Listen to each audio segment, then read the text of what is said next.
और मेरा छोटा भाई दोनों एक ही बेड पर सोते थे। ठंड का टाइम चल रहा था।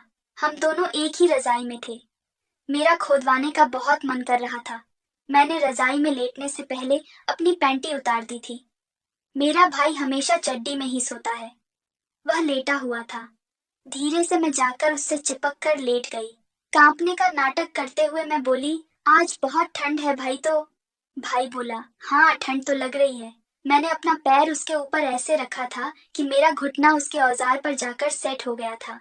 मैं महसूस कर पा रही थी कि उसका औजार अब धीरे धीरे बड़ा होने लगा था।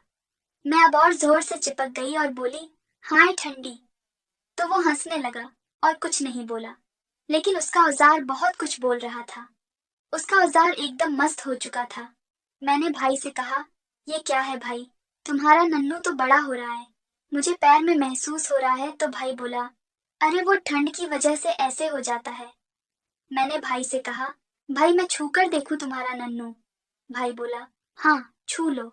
मेरा और भाई का सिर रजाई के बाहर था और बाकी का शरीर रजाई के अंदर। तो मैं भाई की तरफ देख रही थी और भाई मेरी तरफ। मैंने अपना पैर उसके ऊपर से हटाया और उसकी चड्डी में हाथ डालकर उसका औजार पकड़ लिया। उसकी आंखें बंद हो गईं। मैंने पूछा, क्या हुआ भाई? तो बोला, कुछ नहीं। मैंने कहा, भाई ये तो बहुत गर्म है। भाई ने मुझसे बोला कि मैं भी तुम्हारा छू कर देखूं। मैंने कहा, हाँ छू लो। तभी मैंने भाई की चड्डी नीचे खिसका दी और उसका औजार अच्छे से पकड़ लिया। उसने मेरी लोअर में हाथ डाला और उसका हाथ सीधे सरक कर मेरी गीली गुफा पर चला गया। भाई बोला, ये तो गीली है और तुमने चड्डी भी नहीं पहनी है। तो मैंने कहा, हाँ वो लेटने में दिक्कत होती है तो निकाल देती हूँ, और ठंड में मेरी गुफा ऐसे ही गीली हो जाती है।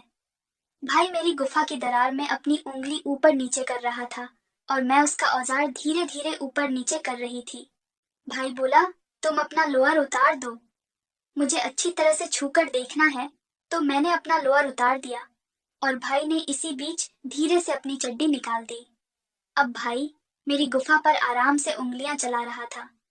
फिर बोला, ये तो बहुत बड़ी है, मुझे लगा छोटी सी होगी। मैंने कहा, तुम्हारा भी तो नुन्नू कितना बड़ा है। मुझे भी लगा कि छोटा सा होगा।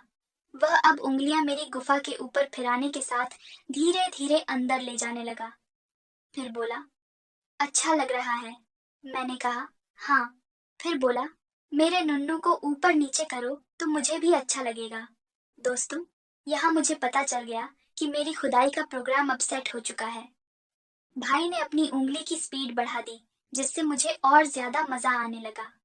मगर मैं उससे कह नहीं पा रही थी कि कम से कम 2 उंगलियां तो डाले। तब तक भाई ने मेरी मन की बात सुन ली और उसने अपनी 2 उंगलियां डाल दी। वह अपनी उंगलियां जल्दी जल्दी मेरी गुफा के अंदर बाहर करने लगा। मैं भाई का हाथ मारने में लगी थी। तभी भाई बोला, मैं अपना नन्नू तुम्हारी गुफा में डालूं, ज्यादा मजा आएगा। मैंने कहा, ठीक है भाई। उठकर मेरे ऊपर चढ़ गया और मेरी टांगें खोलते हुए गुफा फैलाकर अपना औजार मेरी गुफा में डाल दिया। मेरी गुफा उसका पूरा औजार एक बार में निकल गई। वह पूरे मजे से मुझे खोदने लगा। फिर उसने खोदते खोदते मेरा टॉप निकाल दिया और अपनी टी शर्ट भी उतार दी। अब मेरा भाई और मैं दोनों पूरे मस्त थे। वह स्पीड से मुझे खोद रहा था। 5 मिनट बाद भाई मेरी गुफा के अंदर ही झड़ गया।